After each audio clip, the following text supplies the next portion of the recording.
Hello everyone, हम कर रहे थे एनवायरनमेंट और एनवायरनमेंट में चल रही थी हमारी कन्वेंशंस कॉन्फ्रेंसेस ये चल रही थी। और लास्ट लेक्चर में हमने देखा था UNECE और UNEP, जिसमें हमने देखा था कि UNECE का सदस्य भारत नहीं है। आज का हमारा और जो UNECE है इसमें कुछ संधियां हुई थी, जैसे आपकी एक हुई थी हेलेंस्की कन्वेंशन जो 1992 पे थी, जो आपकी वाटर कन्वेंशन के नाम से भी जानी जाती है। एक आपकी एस्पो आरहस, इनको आज हम कंप्लीट करेंगे। तो चलो, हमारा पहला आज का टॉपिक क्या होगा? Helsinki convention 1992। कब आया था हेलेंस्की कन्वेंशन? 1992। जो ये हमारा हेलेंस्की कन्वेंशन है, इसका पूरा नाम क्या है? सबसे पहले तो ये देखो, इसका पूरा नाम क्या है? Convention on the protection and use of trans boundary water courses and international lakes. ये क्या है इसका पूरा नाम? क्या नाम है? Convention on the protection and use of trans boundary water courses and international lakes, यानी कि सीमा पार जल धाराओं एवं अंतर्राष्ट्रीय झीलों के संरक्षण व उपयोग पर कन्वेंशन। ये था हमारा हेलेंस्की कन्वेंशन। जो ये हमारा हेलेंस्की कन्वेंशन था, इसको कब अपनाया गया था? इसको अपनाया गया था 17 मार्च 1992 को। कहाँ पर अपनाया गया था? हेलेंस्की, फिनलैंड में ही अपनाया गया था। और जो ये हमारी संधि है, ये किसके थ्रू हुई थी? United nation economics commission for Europe के अंतर्गत बनाई गई थी, जो आपका UNECE है, जो हमने लास्ट लेक्चर में किया था। तो जो हमारी हेलेंस्की कन्वेंशन की संधि थी वो किसके थ्रू हुई थी? UNECE, यानी कि United Nations economic commission for Europe के अंतर्गत इसको बनाया गया था।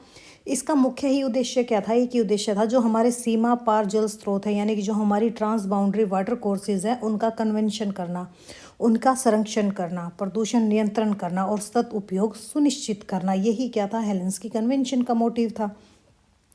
और जो ये हमारा हेलेंस्की कन्वेंशन हुआ था, ये किस सिद्धांत पर आधारित था? ये था आपके जल संसाधन किसी एक देश की संपत्ति नहीं, बल्कि साझा प्राकृतिक संसाधन है। इस संधि के अंतर्गत ये कन्वेंशन हुआ था। तो देखिए, हेलेंस्की कन्वेंशन, इसका कंप्लीट नाम क्या है? Convention on the protection and use of trans boundary water courses and international lakes, यानी कि सीमा पार जल धाराओं एवं अंतर्राष्ट्रीय झीलों के संरक्षण व उपयोग पर कन्वेंशन। इसको कब अपनाया गया था? इसको अपनाया गया था 17 मार्च 1992 को। कब अपनाया गया था? 17 मार्च 1992 को। कहाँ पर अपनाया गया था? आपके हेलेंस्की, जो फिनलैंड में एक जगह है, हेलेंस्की फिनलैंड में अपनाया गया था। ये लागू कब हुआ था? ये लागू हुआ था 1996 में। देखो, अपनाया कब गया था? 17 मार्च 1992 को, बट लागू कब हुआ? 1996 को लागू हुआ था। और ये किसके अंतर्गत आया था? आपकी जो किसके अंतर्गत इसकी संधि हुई थी? UNECE, यानी कि जो हमने लास्ट लेक्चर में किया था, United nation economic commission for Europe के अंतर्गत इसको अपनाया गया था। बाद में वैश्विक इसको बना दिया गया था, यानी कि ग्लोबलाइजेशन इसका कर दिया गया था। जो हमारा हेलेंस्की कन्वेंशन है, इसका अगर हम बैकग्राउंड की बात करें, हिस्टोरिकल बैकग्राउंड की बात करें, तो देखो, हमारा जब 20वीं सदी का उत्तरार्ध आया था ना, उत्तरार्ध क्या होता है? मिडल सा।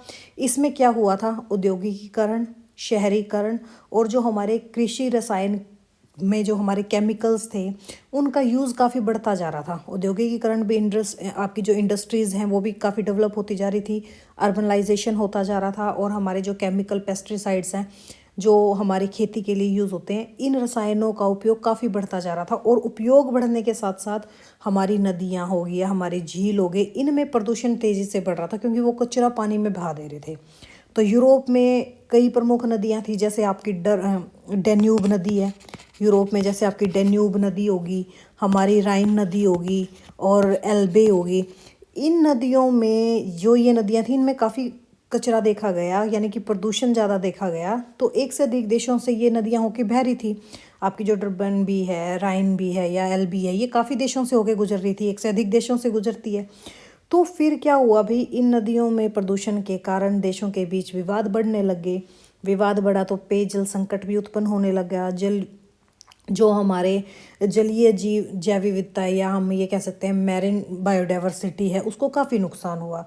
तो इस चीज़ की वजह से UNECE के थ्रू एक संधि हुई, जिसको हमने नाम दिया हेलेंस्की कन्वेंशन। ये था आपका हेलेंस्की कन्वेंशन का बैकग्राउंड कि कैसे किस वजह से किया गया। अगर हम इसके ऑब्जेक्टिव्स की बात करें कि भाई संधि के ऑब्जेक्टिव्स क्या थे, मुख्य उद्देश्य क्या थे।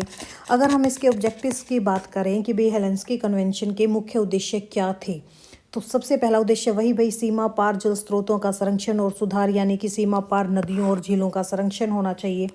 जल प्रदूषण की रोकथाम भी होनी चाहिए, नियंत्रण भी होना चाहिए उस पर। और क्या होना चाहिए भाई, नियंत्रण भी होना चाहिए, नियंत्रण होना चाहिए और कमी होनी चाहिए जल प्रदूषण में। ठीक है, जल संसाधनों का भाई न्याय संगत और विवेकपूर्ण उपयोग हो, यानी कि जल संसाधनों का सतत और समान उपयोग हो। देशों के बीच सहयोग और सूचना साझा करना, विश्वास को बढ़ाना, हमारी जो भावी पीढ़ियां हैं यानी कि हमारी जो आने वाली जनरेशन है उनके लिए जल सुरक्षा सुनिश्चित करना, यही इसके मुख्य ऑब्जेक्टिव्स थे। अगर हम बात करें कि इसके प्रमुख प्रावधान क्या हैं, प्रमुख प्रावधान तो वही हैं भाई, पोल्यूशन प्रिवेंटेड प्रिंसिपल्स हों, आपके प्रिकेटरी प्रिंसिपल्स होने चाहिए, पोल्यूटर पेज प्रिंसिपल्स होने चाहिए, संयुक्त जल प्रबंधन संस्थाओं की स्थापना होनी चाहिए, नियमित निगरानी और डेटा साझा करना चाहिए। यही क्या थे इसके प्रमुख प्रावधान थे। अभी देखो इसके अंतर्गत बात आई थी कि भाई आपके ट्रांस बाउंड्रीज वाटर्स की, किसकी बात आई, ट्रांस बाउंड्री वाटर यानी कि सीमा पार जल स्रोत, इस टाइप की बात आई थी। तो ट्रांस बाउंड्री जल स्रोत होता क्या है, वाटर्स होता क्या है, कौन से जल स्रोत होते हैं, ये वो होते हैं, मान लो एक कंट्री ये है ए, एक कंट्री ये है बी, इन दोनों में मान लो कोई भी नदी जा रही है। अब जैसे हमारे सिंधु नदी है वो पाकिस्तान में भी जा रही है, वो हमारे भारत में भी बह रही है। जैसे ब्रह्मपुत्र नदी है भाई चीन में, जिसको यांगत्से बोलते हैं, वो हमारे भारत में भी आ रही है। जब दो या दो से अधिक देशों की सीमाओं को पार करने वाली जो नदी है, झील है, कोई भी हो, जो इनका ये जल शामिल होता है, इसी को हम क्या बोलते हैं, ट्रांस बाउंड्रीज वाटर बोलते हैं। ठीक है, इसको हम क्या बोलते हैं, ट्रांस बाउंड्री वाटर्स बोलते हैं। जैसे आपकी लेक पाइपस होगी, राइन रिवर होगी, डेन्यूब रिवर होगी, ये क्या है, ये सारी ट्रांस बाउंड्रीज वाटर्स हैं। यही इनको ही हम जल स्रोत बोलते हैं, सीमा के आर पार वाला यही होता है आपका ट्रांस बाउंड्री वाटर।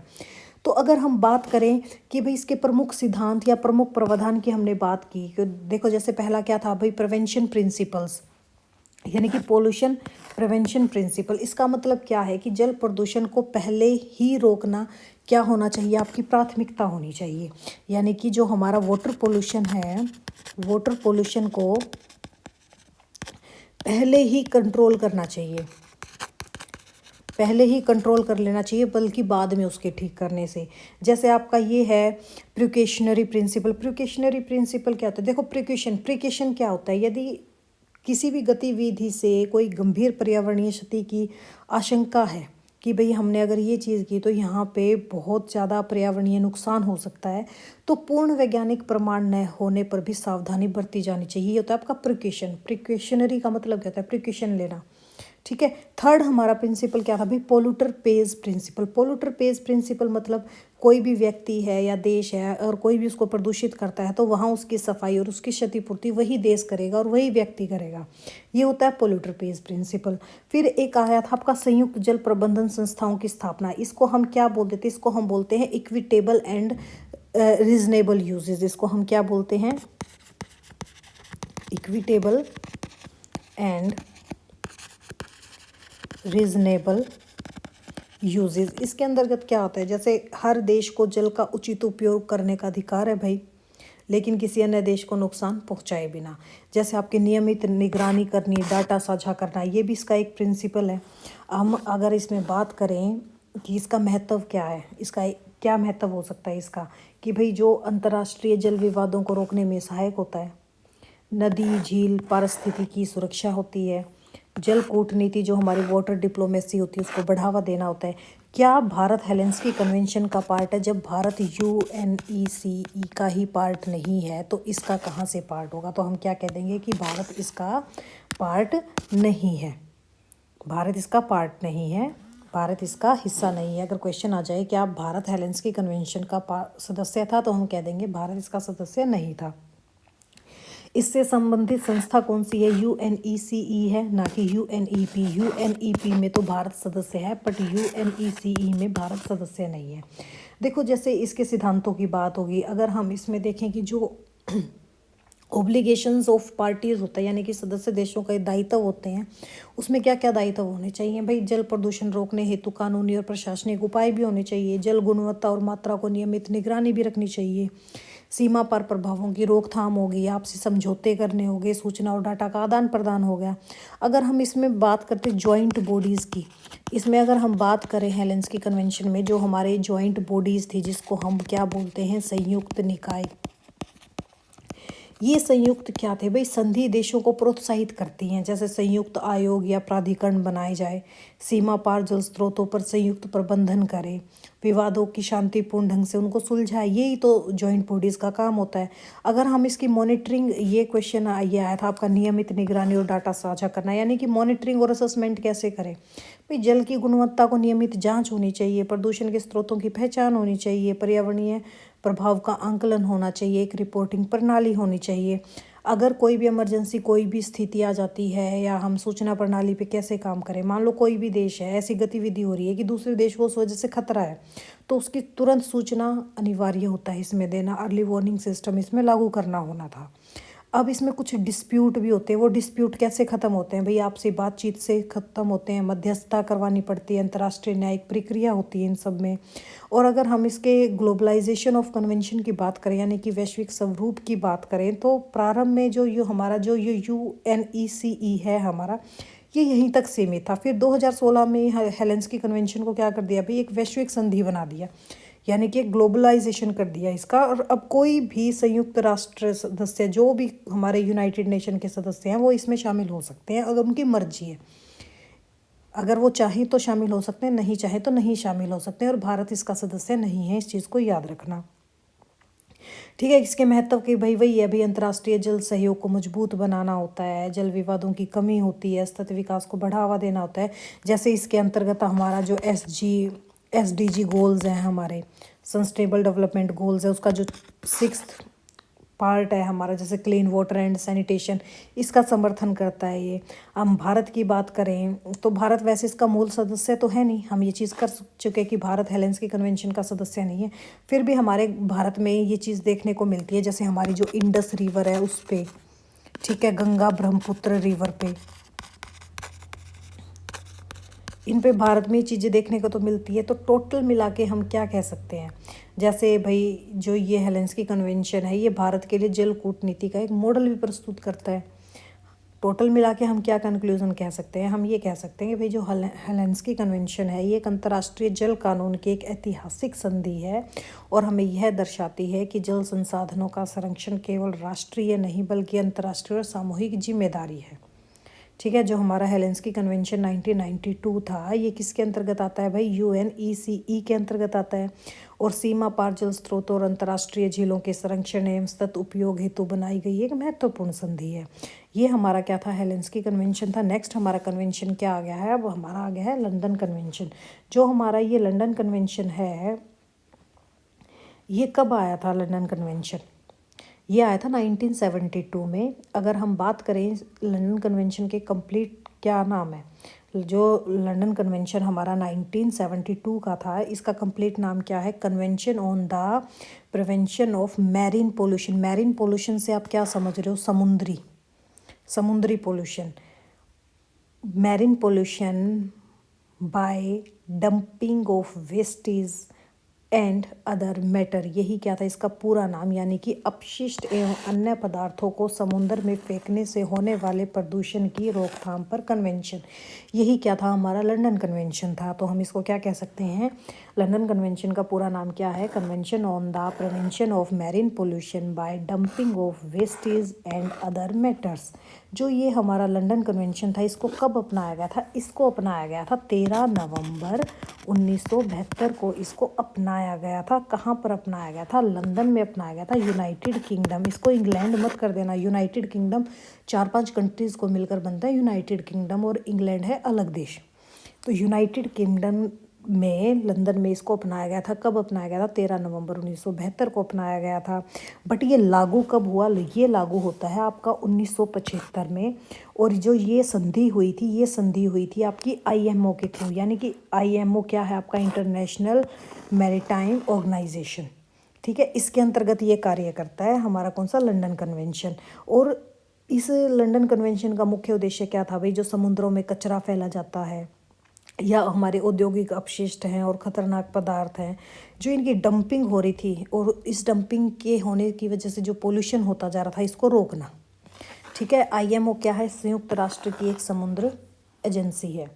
तो इतना समझ में आ गया। जो हमारा लंदन कन्वेंशन है, इसका पूरा नाम क्या है? Convention on the prevention of marine pollution by dumping of wastage and other matter, यानी कि अपशिष्ट एवं अन्य पदार्थों को समुद्र में फेंकने से होने वाले प्रदूषण की रोकथाम पर कन्वेंशन। इसको कब अपनाया गया था? 13 नवंबर 1972 को अपनाया गया था। कहाँ अपनाया गया था? लंदन, यूनाइटेड किंगडम के अंतर्गत। कब लागू हुआ? 1975 में लागू हुआ।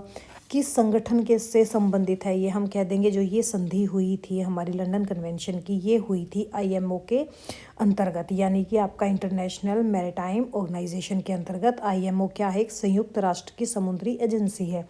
अगर हम बात करें इस कि भाई इसका मुख्य उद्देश्य क्या है? भाई समुद्र में कचरा हो गया, रासायनिक अपशिष्ट हो गया, खतरनाक पदार्थों को फेंकने से रोकना, मैरीन पोल्यूशन को नियंत्रित करना, जो जिससे जो हमारी समुद्री जैव विविधता है, यानी कि जो मैरीन बायोडाइवर्सिटी है, उसकी रक्षा करना। अगर हम बात करें इसके बैकग्राउंड की, तो देखो 20वीं सदी के जब मिडल टाइम था, वही आपका औद्योगिकीकरण बढ़ता जा रहा था, शहरीकरण बढ़ता जा रहा था, जिसके कारण समुद्रों को कचरा फेंकने का माध्यम बना दिया गया था। और जहाज़ों और औद्योगिकरण इकाइयों द्वारा, जैसे आपके रासायनिक अपशिष्ट हो गए, या रेडियोधर्मी कचरा हो गया, या प्लास्टिक और धातु की चीज़ें होगी, ये समुद्र में डाले जाने लगे थे। तो जिससे जो हमारे समुद्री जीव है, या मान्य हमारा हमारी हेल्थ है, उस पर गंभीर प्रभाव देखने को पड़ा।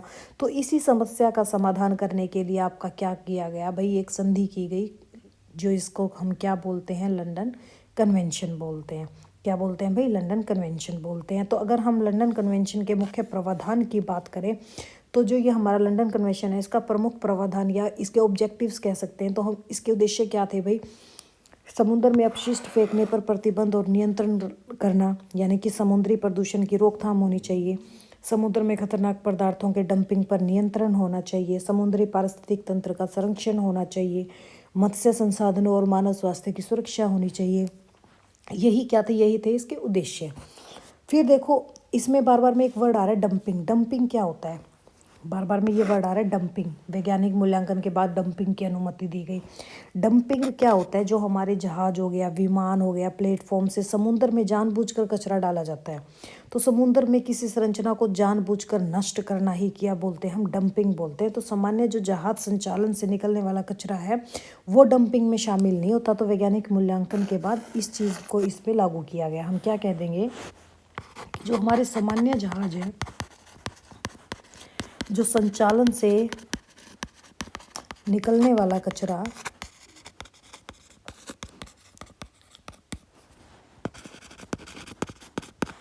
डंपिंग में शामिल नहीं है। पर डंपिंग में शामिल क्या है भाई? जहाज हो गए, विमान हो गया, प्लेटफॉर्म से समुद्र में जानबूझकर जो कचरा डाला जाता है, उसको हम डंपिंग बोलते हैं। आगे देखो, जो हमारा ये लंदन कन्वेंशन था, अगर हम इसके प्रोटोकॉल की बात करें, तो हमारा एक लंदन प्रोटोकॉल आया था। कब? 1996 में। पहले तो हमारा लंदन कन्वेंशन आया 1972 में। फिर हमारा जो ये लंदन प्रोटोकॉल था, ये कब आया? आपका 1996 में। जो ये लंदन कन्वेंशन है, यह आधुनिक और सख्त संस्करण था। लगभग सभी समुद्री डंपिंग पर इसमें रोक लगा दी कि भी किसी भी प्रकार के समुद्र में डंपिंग नहीं होगी। और प्रिकॉशनरी प्रिंसिपल को इसमें अपनाया गया टोटल रूप से। ठीक है, कि भाई अब इस चीज़ को अपनाओ कि पहले ही उस चीज़ की सुरक्षा के लिए आओ, क्योंकि इस पे प्रतिबंध और इसमें ना कुछ एनेक्स सिस्टम लगाए गए थे। जैसे एनेक्स 1 पे अगर हम बात करें, तो जैसे पूर्ण प्रतिबंध पदार्थ, यही जो आपका आया ना, प्रिकॉशनरी प्रिंसिपल को अपनाया गया कि सभी प्रकार की समुद्री डंपिंग पर रोक लगाई गई, यानी कि इन पदार्थों को समुद्र में डालना पूरी तरह प्रतिबंध होगा। जैसे रेडियोधर्मी अपशिष्ट हो गए, हमारे जैविक और रासायनिक युद्ध से जुड़े पदार्थ हो गए, पारा हो गया या कैडेमियम, इस जैसी धातुएं भैया ये समुद्र में नहीं डाल सकते। साथ ही हमारा जो प्लास्टिक था, और साथ में जो विशेष अनुमति के साथ आप सिर्फ क्या कर सकते थे, जैसे आर्सेनिक हो गया, सीसा, तांबा, कीटनाशकों, विषैले रसायन, ये सिर्फ आप विशेष अनुमति के साथ ही इनको डाल सकते हो। और जैसे सामान्य कचरा हो गया, जैसे ड्रेज मटेरियल हो गया या सीवेज स्लज हो गए, मछली उद्योग से संबंधित कचरा, सिर्फ आप ये डाल सकते हो। तो जो हमारा लंदन कन्वेंशन है, इसका महत्व क्या था भाई? समुद्री प्रदूषण नियंत्रण को पहली बार वैश्विक संधियों में से एक है। अंतर्राष्ट्रीय समुद्री कानून को इसमें मजबूत किया गया, महासागरों की दीर्घकालीन इसमें सुरक्षा की गई। तो जो हमारा ये लंदन कन्वेंशन था, इसका क्या महत्व था भाई? समुद्र प्रदूषण में कमी, समुद्री जैव विविधता का संरक्षण करना, सतत समुद्री विकास को बढ़ावा देना और ब्लू इकोनॉमी की सहायता करना। और क्या भाई? Blue economy